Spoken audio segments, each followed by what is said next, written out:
Are you or someone you know looking to buy or sell a home? When you use a HomeGain Realtor to buy or sell a home, you can get $150. Visit HomeGain.com and click on the Promo 150 banner at the top of the page to get started. Compare HomeGain Realtors and choose your favorite. Complete your home purchase or sale transaction with a HomeGain Realtor, and HomeGain will pay you $150. Get started today by going to HomeGain.com. Welcome back, everyone. This is Real Estate 360 Live. I am your host, Ryan Sloper, joined by my guest, Louis Cammarosano, the general manager of HomeGain. Quick reminder, Real Estate 360 is designed to build the Washington, D.C. Metro's housing and credit markets one house at a time. If you ever have any questions, concerns, or real estate needs, the best number to reach out to us is 877-245-2030. That's 877-245-2030. If you have any questions, like I said, in regards to trying to obtain home loan financing, whether you're trying to fix your credit, get your credit squared away so that you can, potentially be able to purchase in the next couple months, whether you're kicking around, the idea of, I can't maintain these mortgage payments anymore. I feel like I might be headed towards foreclosure. There's better options out there, such as a short sale that we've discussed. And you're just kind of, you're just not sure where to turn. Like I said, I'd be glad to speak with you. And if I can't help you out for any reason, I'd be glad to point you in the direction for somebody that can. 877-245-2030. That's 877-245-2030. So, Louis, you guys, HomeGain released their second quarter 2012 National Home Value Survey last week, and can you kind of give us some of the highlights of the release and anything that you feel is indicative of where we're headed as far as the housing market? Sure, Ryan. We do this survey every quarter. We've been doing it for about 3 years now. We ask real estate professionals and homeowners a series of questions. One that's most followed is where they think home prices will be in 6 months. And this time we also asked where they think home prices will be in 2 years. And for real estate agents, last year into the second quarter, only 12% thought that home prices would rise. That number is at 48% in the second quarter, and it was fairly robust in the first quarter when 37% thought home prices would rise. We've seen during the past few years real estate agents being fairly pessimistic on where home prices might be. For the entire period we've been doing our survey since 2009. But the last 2 quarters, we've seen a dramatic uptick in positive realtor sentiment. Homeowners have always been slightly more optimistic than real estate agents, and that may be wishful thinking because they have an asset that they want to increase. But they also saw a rise in home prices in the next 6 months, with 27% thinking that they will rise over the next 6 months. Where we saw even more dramatic change is in the new question we asked is, where do you think home prices will be in your market in the next 2 years? And 82% of realtors and 59% of homeowners think that they will be higher. Now, I don't know if they're factoring in, Ryan, what you and I have been talking about, there'll be inflation and so on. Maybe they're just factoring in prices have been down for a long period of time, and they're seeing some decreases in supply and increases in demand. But it was quite remarkable that 82% of realtors think that home prices will rise in the next 2 years, and 59% of homeowners. Also, one of the things that might be factoring in is last year we asked real estate agents, we asked the same question, what percentage of homes were foreclosures? And we're seeing a decrease in homes that are in foreclosure for purposes of realtor clients. So in the first quarter of 2011, 29% of homes were, no, I'm sorry, let me get this straight. Yeah. Right now, less than 10%, 36% of real estate agents have less than 10% of their customers in foreclosure. That was 28% in the first quarter. So you're seeing now closing in on 1 in 5 homes are no longer in foreclosure. 10 to 20% were in foreclosure for 28% of realtors, and that was like 35% in the first quarter. So on the both ends of the scale, you're starting to see there's fewer foreclosures on the market, so that must be putting some upward pressure on pricing.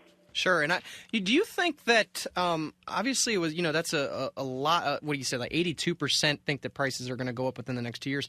And then especially over, the second quarter from last year to this year where we're at, do you think that a lot of this has to do with interest rates and the continuing trend of them staying sub 4%? Because I believe that, it kind of, while maybe the actual homeowner, the potential new homeowner might not be factoring in the future inflation, they are maybe having to look at the rental prices and say, hey, well, this house is going to be $2,000 and I can buy this home at the current interest rates and have a similar payment.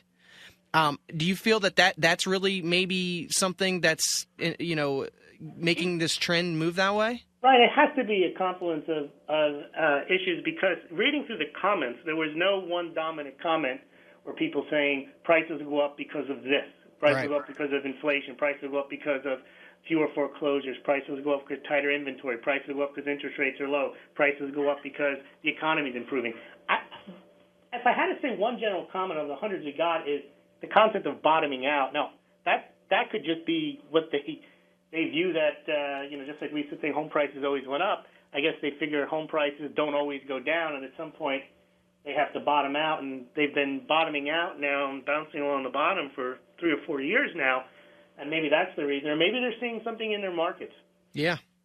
I mean, I know in the DC metro area, I mean, the market is red hot, on fire. There's multiple contracts on almost everything. Well, let's talk about the DC market in the HomeGain survey. Okay, let's get the stats on that. All right, so Virginia came in number one with real estate agents. 83% of our surveyed real estate agents in Virginia believe home prices will increase over the next 6 months. Now, we haven't released the state data yet, but we will, and that will also include where they think home prices will be in 2 years. So Virginia was the number one state with real estate agents who thought home prices will rise. Now, for homeowners in Virginia, they were number 6. Virginia, 33% of homeowners think that home prices will increase in the next 6 months. And we have seen in Virginia in the past, again, maybe 2 or 3 quarters, where the real estate agents have been out in front of the homeowners predicting price increases. Mm-hmm. Yep. And the homeowners have been somewhat optimistic, more optimistic than the national average. But the real estate agents, I guess because they're the ones probably doing the deals and seeing multiple offers on their homes, right, are predicting further increases.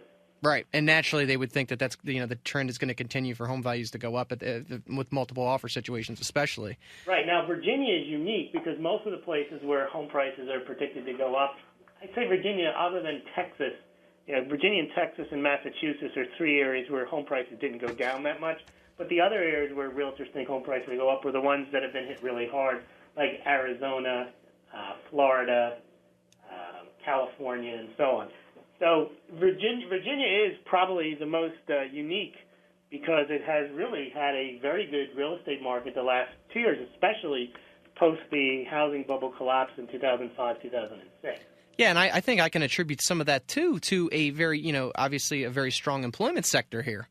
A lot of the states that had kind of bottomed out didn't necessarily have the best job opportunities there either.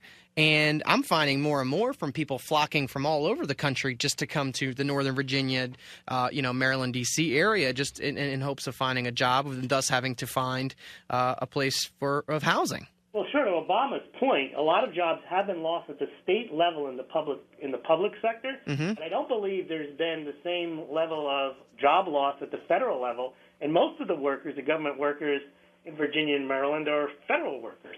And there's also federal contracts due to the stimulus and so on. So you can see where the impact has been from federal money in the D.C. metro area. Yeah, absolutely. And I think that this is definitely going to be probably a trend that's going to continue. I mean, we in a lot of areas in DC Metro, we have such a shortage of even rentals. So it's kind of like, everybody's out there looking around and they're like, okay, well, I guess I'm just going to have to settle for this because that's all that's available.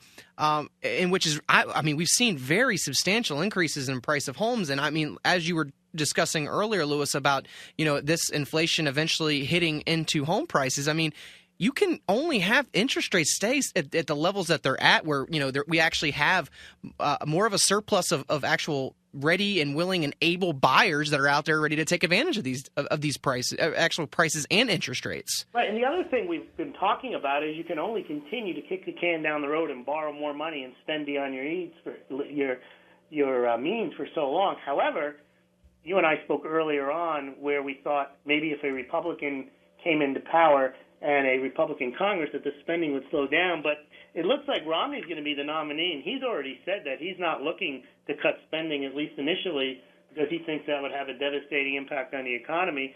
So the federal gravy train should probably continue, and that should continue to help the D.C. metro housing. It may not be good for the overall economy, but it doesn't look like you're going to get some real austerity at the federal level.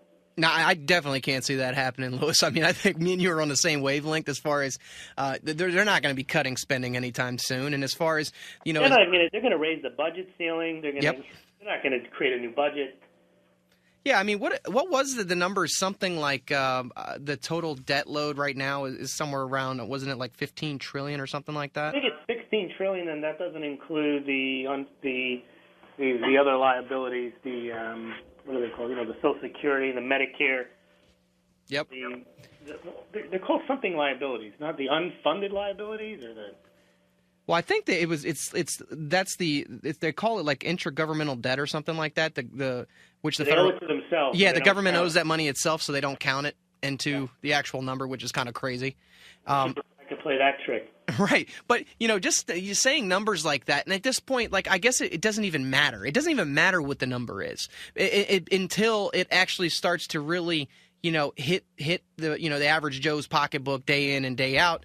Obviously, we've gotten gas prices come down a little bit. I mean, I think food prices are still trending upward. But overall, as far as a person that's trying to secure their long-term shelter costs, it's an absolute ridiculous opportunity for if you're able to, if you have a job, if you've got a job, if you had a job for at least a year and a half, 2 years, consistent history. If you're in a rental situation now and you're thinking about whether you should buy a home, I mean, at least consider it. At least sit down with a professional that can go over the options and let you, after he gives you the analysis, you can make the determination if it's for you. But without getting that, I think that people just jump into things too fast. It's 877-245-2030. When we come back, we are going to jump into nearly 16 million homes are now underwater, and what does that mean for the future of the real estate market when we come back?